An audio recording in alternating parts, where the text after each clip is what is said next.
बहुत बहुत स्वागत है धर्मेंद्र सर आपका। आपने हमारे लिए समय निकाला। अब उन बातों को मैं आपसे जानना चाह रहा हूँ जो आपकी सफलता का राज रहा है। सभी भाइयों बहनों को मेरा प्रणाम। सबसे पहले एक्चुअली क्या है, सफलता के जो राज हैं उनमें सबसे जो मैं मानता हूँ वो मेरी सफलता का राज है कि जो मैंने स्टूडेंटों के लिए अपने दिल से और अपनी शिद्दत से जो मेहनत की है वो मुझे सफलता का सबसे बड़ा राज लगता है। क्योंकि मैंने जो स्टूडेंट मेरे पास पढ़ने आया है, मैंने कभी ये नहीं सोचा कि ये मतलब कहाँ से आया है या कैसे पढ़ने आया है। बस मैंने उसकी समस्याओं को गहराइयों से समझा है।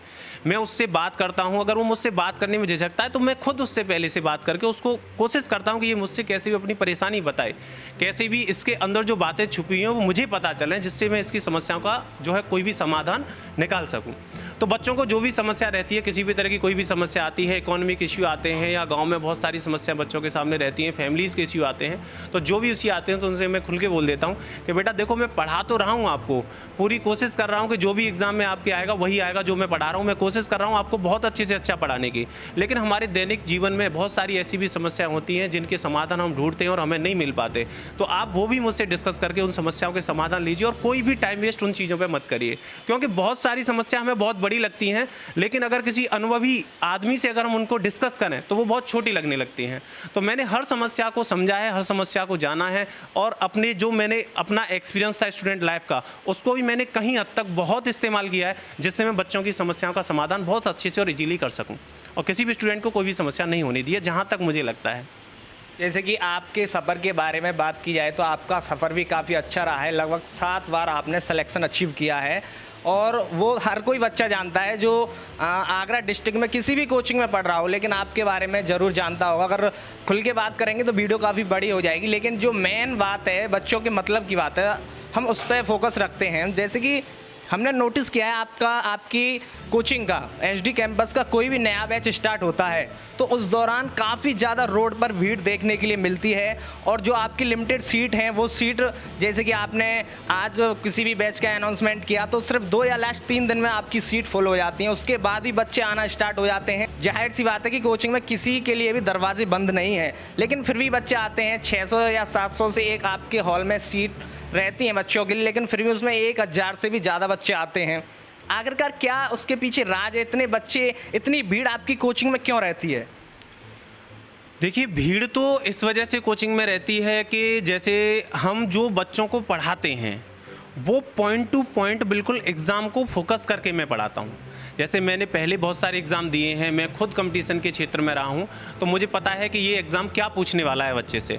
तो मैं जो एग्ज़ाम में आता है बिल्कुल उसको उतना ही पढ़ाता हूँ, थोड़ा सा भी इधर से उधर नहीं, बिल्कुल पॉइंट टू पॉइंट मैं बच्चों को पढ़ाता हूँ। उसके अलावा हमारे जो स्टूडेंट हैं वो हमारे पास आते हैं, जब वो पहले पढ़ के जाते हैं तो सबसे ज़्यादा जो हमारे पास स्टूडेंट आता है नए बैच में वो हमारे पुराने बच्चों के कॉन्टेक्ट से आता है, क्योंकि पुराने बच्चे जो पढ़ के जाते हैं, सिलेक्शन लेके जाते हैं, तो वो हमारे पास अपने भाइयों को, अपने गाँव में जितने भी उनके कॉन्टैक्ट में रहते हैं वो सबको बताते हैं कि वहाँ पर इतना इंस्टीट्यूट है और वहाँ पर इतना अच्छा पढ़ाया जाता है, तो आप वहाँ पर जाइए, आपको वहाँ से ज़रूर सिलेक्शन मिलेगा। तो सबसे ज़्यादा भीड़ हमारी वही रहती है। उसके अलावा हम एडवर्टाइज भी करते हैं और बच्चों को कोशिश करते हैं कि कहीं से भी किसी भी तरह की कोई चीज़ ऐसी ना रह जाए जिससे बच्चा जो है इस मार्केट में भटक जाए। हमारे पास आने से जो है, हमारे पास अगर नहीं आएगा तो हमें लगता है, और सभी भी अपना मार्गदर्शन अपने तरीके से करते हैं, उन पर मैं कोई भी टिप्पणी करना नहीं चाहता, लेकिन जो मैं करता हूँ मुझे लगता है कि मैं बच्चे के लिए बेस्ट देने की कोशिश करता हूँ, वही कारण है कि मेन बच्चे इतने आते हैं। उसके अलावा हमारे यहाँ स्पीड टेस्ट, संडे तक क्लासेस रहती हैं, हम कोई भी बच्चे को फ्री नहीं छोड़ते, हमारे यहाँ पूरे दिन क्लासेस चलती हैं।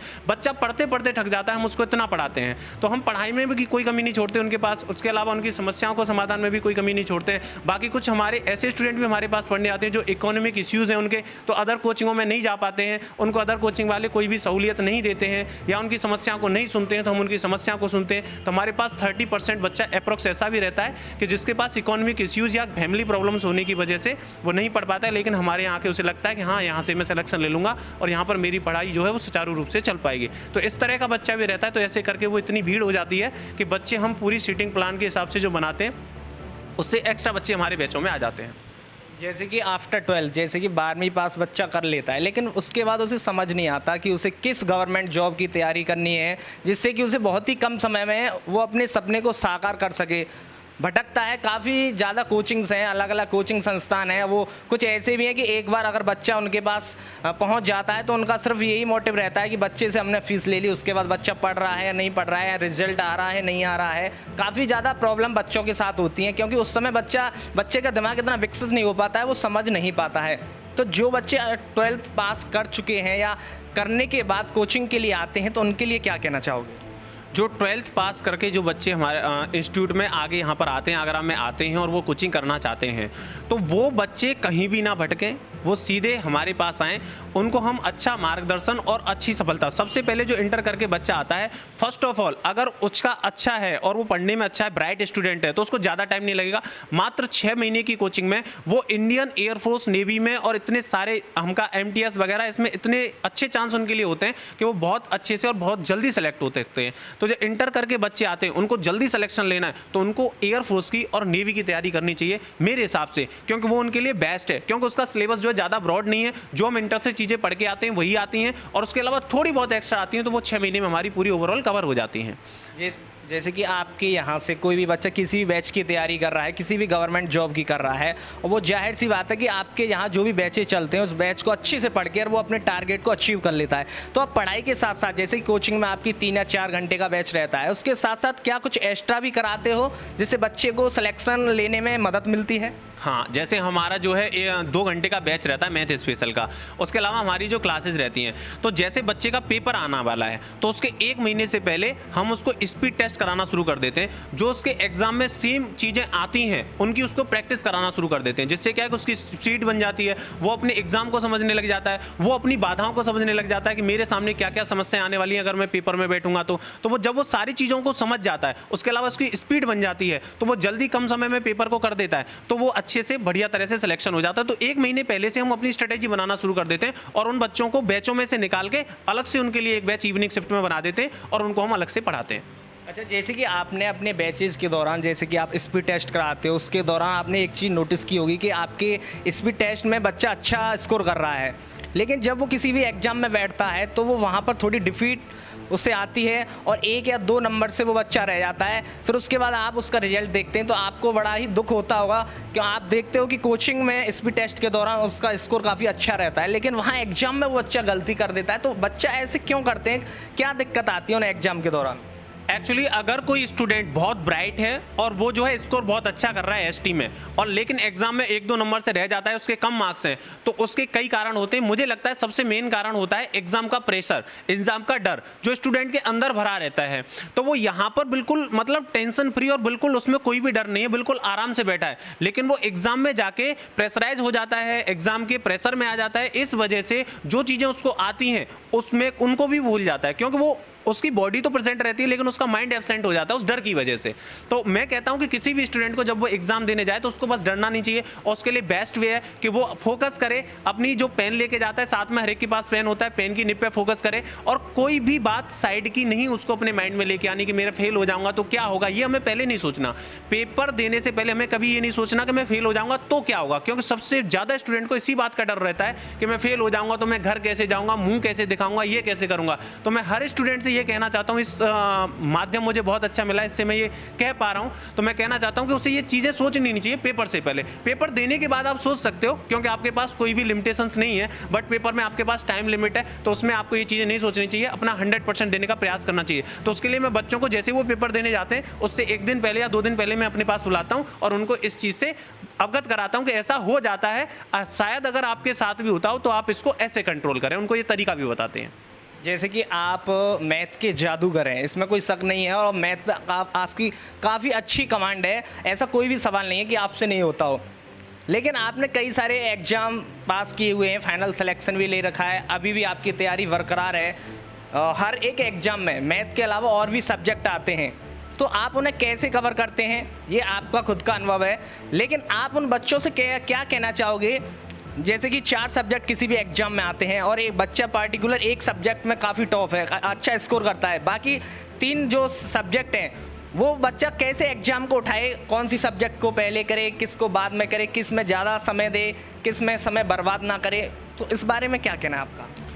जो हमारे स्टूडेंट हैं जिनका कोई सब्जेक्ट वीक है, अगर हमारे 4 सब्जेक्ट एग्जाम में आते हैं, हमारा एक सब्जेक्ट बहुत अच्छा है, 3 वीक है, तो हमें जो वीक सब्जेक्ट है उन पर ही काम करना चाहिए। कभी जो हमारा स्ट्रॉन्ग चीज़ है उस पर हम क्या करते हैं कि हम उसमें इतना इंटरेस्ट होता है कि हम लगातार उसको और बढ़ाते रहते हैं, जबकि उस पर हमें काम नहीं करना चाहिए, क्योंकि एग्जाम के पॉइंट ऑफ व्यू से वो सब्जेक्ट आपका पूरा है, वो कंप्लीट हो गया। अगर आप उस पर ही अपना टाइम वेस्ट करते रहोगे तो जो आगे वाले सब्जेक्ट है उनको आप कंप्लीट नहीं कर पाओगे। तो हमें काम करना चाहिए अपने वीक सब्जेक्ट पे। जो स्ट्रॉन्ग सब्जेक्ट है वो तो हमारा हो ही चुका है, तो जो वीक सब्जेक्ट है उन पे हमें बारी बारी से काम करना चाहिए। जैसे इंग्लिश हमारा वीक रह गया तो इंग्लिश पे काम करें, रीजनिंग रह गया तो जो भी सब्जेक्ट वीक है उस पे हमें काम करना चाहिए, उसको टाइम देना चाहिए। हमारा अगर कोई सब्जेक्ट वीक है तो उसका सीधा सा मतलब ये है कि वो सब्जेक्ट इस वजह से वीक है कि हमने उसको टाइम नहीं दिया है। बस हमें उसे टाइम देना है, कभी डरना नहीं चाहिए, क्योंकि हमारा सब्जेक्ट वीक है, हम उससे डरेंगे, उसे पढ़ेंगे नहीं तो हम सोचेंगे ये वीक ही रहेगा क्योंकि हमारा वीक है, हम ऐसे ही बने हैं। ऐसा कुछ नहीं है, सब एक जैसे ही होते हैं। हम केवल सब्जेक्ट हमारा जो वीक होता है वो इस वजह से रहता है कि हमने उस सब्जेक्ट को टाइम नहीं दिया है। तो मैं स्टूडेंटों को ये सुझाव दूंगा कि जो सब्जेक्ट उनका वीक है उसको वो कंप्लीट करें, और जैसे उनका वो अच्छा होगा उसको अपना टाइम दें, ज़्यादा से ज़्यादा टाइम दें, और ऑटोमेटिकली आपको इंटरेस्ट आने लग जाएगा उसमें,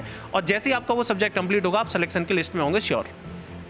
जो बच्चे अभी तक आपकी कोचिंग में एडमिशन जिन्होंने नहीं लिया है, इस वीडियो को देखने के बाद उन्हें शायद अफसोस होगा कि मेरा कोई दूसरा दोस्त दूसरी कोचिंग में पढ़ा था, इसकी वजह से मैं उस कोचिंग में चला गया था, अगर मैं इस कोचिंग में पढ़ता तो शायद मेरा सिलेक्शन हो जाता। तो उन बच्चों के लिए अभी क्या मौका है? कोई नया बैच रिसेंटली आप लॉन्च करने वाले हों, ऑफलाइन बैच? हाँ, उन बच्चों के लिए बिल्कुल मौका है। अभी हम ऑफलाइन के बहुत सारे बैचेज लॉन्च हो रहे हैं, बिकॉज अभी कोचिंग रिसेंटली खुली है, तो अभी बहुत सारे उनके पास मौके हैं। अभी 9 से 11 मैथ्स इंडिविजुअल का बैच आ रहा है, वो उसमें आके एडमिशन ले सकते हैं। 7:30 से 9 भी बैच आ रहा है, उसमें भी एडमिशन ले सकते हैं। उसके अलावा कल हमारा UPSI का बैच आ रहा है 8 से 12, उसमें भी एडमिशन ले सकते हैं। एयरफोर्स के, GD के, सभी के हर एग्जाम को हम टारगेट करके भी बैच चला रहे हैं। तो SSC CGL के SSC CGL वाले बैचों में पढ़ रहे हैं, जो एयरफोर्स की प्रिपरेशन वाले हैं वो एयरफोर्स में पढ़ रहे हैं, GD वाले GD में पढ़ रहे हैं, और जो हमारे UPSI वाले हैं UPSI में। सारे बैचों के लिए हम टारगेट बैच भी चला रहे हैं, स्पेशल बैचेज। उसके अलावा मैथ्स स्पेशल के बैचेज भी चल रहे हैं। तो हम सब में जो है स्टूडेंट जो है अभी आ सकते हैं 1 सितंबर, 2 सितंबर और 7 सितंबर, इस बीच में, इस वीक में हमारे बहुत सारे बैचेज हैं।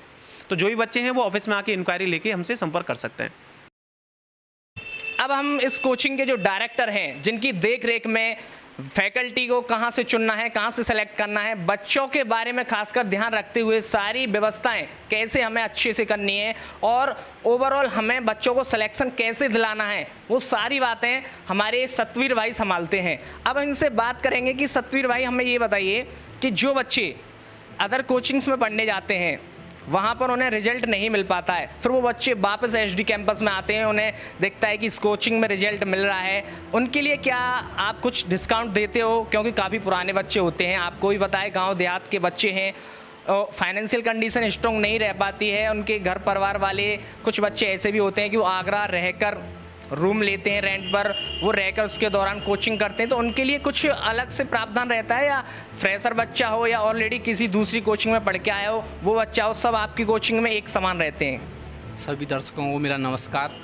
कोचिंग का जो इतने स्टूडेंट रहते हैं या जो रिजल्ट रहता है उसका जो मेन कारण है, वो जो हमारी टीम है, HD कैंपस की टीम है, वो बहुत ज़्यादा मेहनत करती है। आपके जो मंडे से लेके और संडे तक रेगुलर क्लास, टेस्ट सीरीज वगैरह, डाउट वगैरह, जो टीचर हैं, अलग अलग सब्जेक्ट के जो टीचर हैं, वो हर स्टूडेंट को डाउट बताते हैं, ठीक है। और जो पुराने स्टूडेंट हैं, जो संस्थान में पहले से पढ़ रहे हैं या फाइनेंशियली कोई भी प्रॉब्लम है, उनके लिए हम डिस्काउंट देते हैं। जैसे कि जो भी फ़ीस बच्चे ने पहले जमा की है उसका हम आधी फ़ीस लेते हैं। बस फ़ीस इसलिए ली जाती है आधी कि जैसे आप लोग भी जानते होंगे कि बिल्डिंग का किराया रहता है, बिजली, फोटो स्टेट, बहुत सारे खर्चे होते हैं, तो बस वो मैनेज हो जाएं। बाकी जो पढ़ाने का चार्ज है वो टीचर भी नहीं लेते ओल्ड स्टूडेंट से। और बाकी जो रहने की व्यवस्था है, तो संस्थान का एक हॉस्टल है, लाइब्रेरी है, वो सारी सुविधाएं हमने कर रखी हैं। अगर बच्चे को रहने भी समस्या है, रूम नहीं मिलता है किसी भी कारण से, क्योंकि भगवान टाकीज में देखा जाए तो एक कोचिंग हब बन चुका है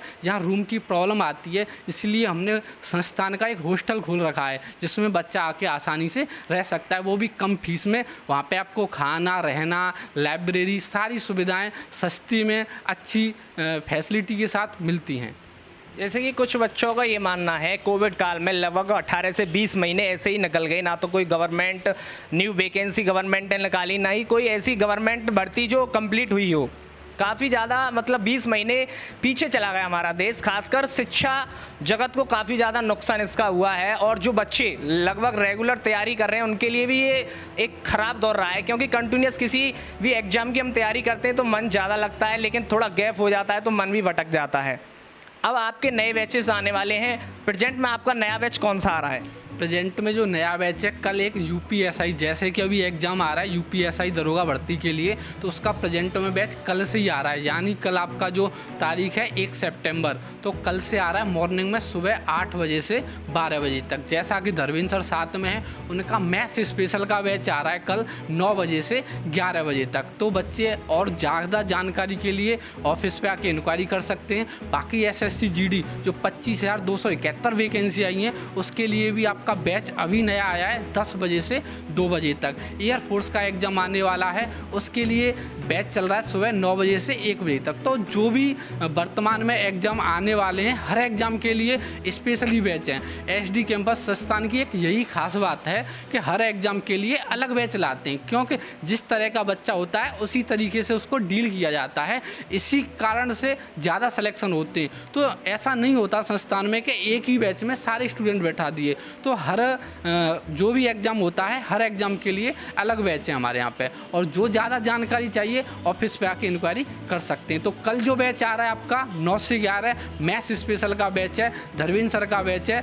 और आपको पता ही है कितने सिलेक्शन देते हैं धर्मेंद्र सर, तो कल आप आ सकते हैं 9 से 11 मैथ्स स्पेशल के लिए।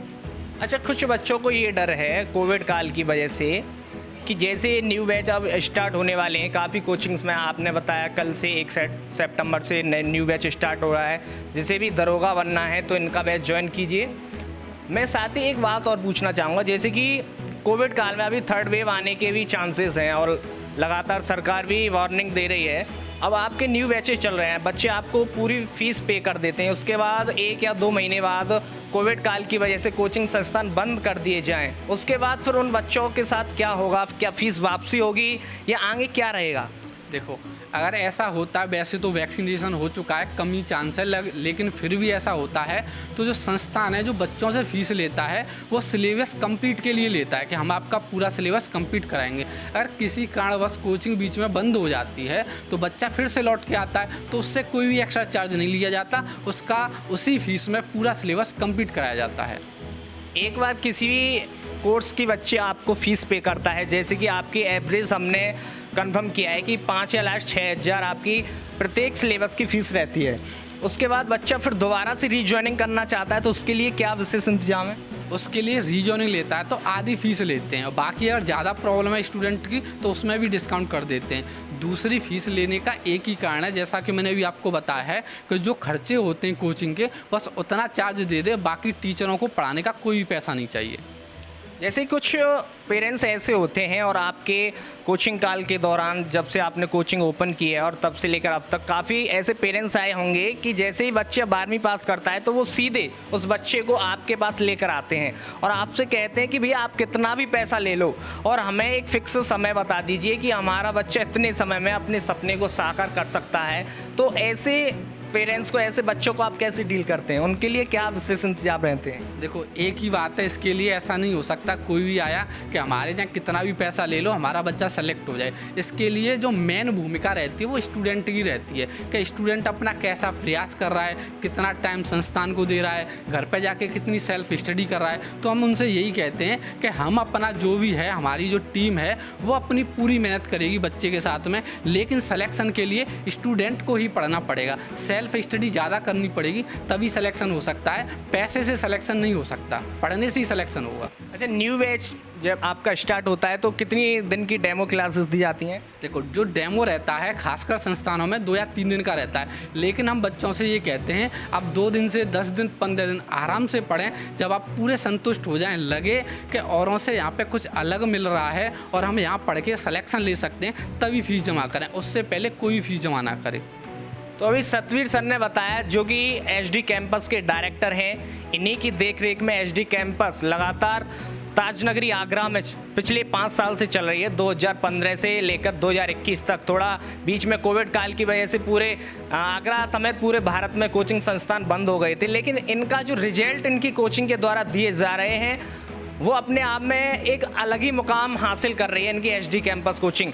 फिलहाल में ताजनगरी आगरा में काफ़ी नाम है और नंबर 1 संस्थान इनकी कोचिंग प्रेजेंट में है, नंबर 1 की कैटेगरी में आ चुकी है। अलग अलग बैचेस इनकी कोचिंग में चलाए जाते हैं। प्रेजेंट में 1 सितंबर 2021 से अगर आपको भी सिंघम बन रहा है, अगर आप भी चाह रहे हैं कि आपके कंधे पर चमचमाते हुए 2 स्टार लगें, तो आपको कहीं भी जाने की ज़रूरत नहीं है। एक बार आप इनकी कोचिंग में आइएगा और पहले उन बच्चों से पूछिएगा जो पहले ही उस कोचिंग में एडमिशन उन्होंने ले रखा है, उनसे बात करिए।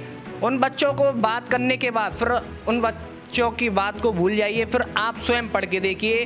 3 या 4 दिन की डेमो क्लासेस हर एक कोचिंग में होती है, लेकिन इनका सिर्फ एक ही उद्देश्य रहता है कि बच्चा हमारे यहाँ आए, उसके बाद बच्चा खुद संतुष्ट हो, उसके बाद ही फीस पे करे। फीस पे करने के बाद ऐसा नहीं है कि इनका उस बच्चे से कोई भी मतलब नहीं रहता है। प्रॉपर संडे को ये HD कराते हैं।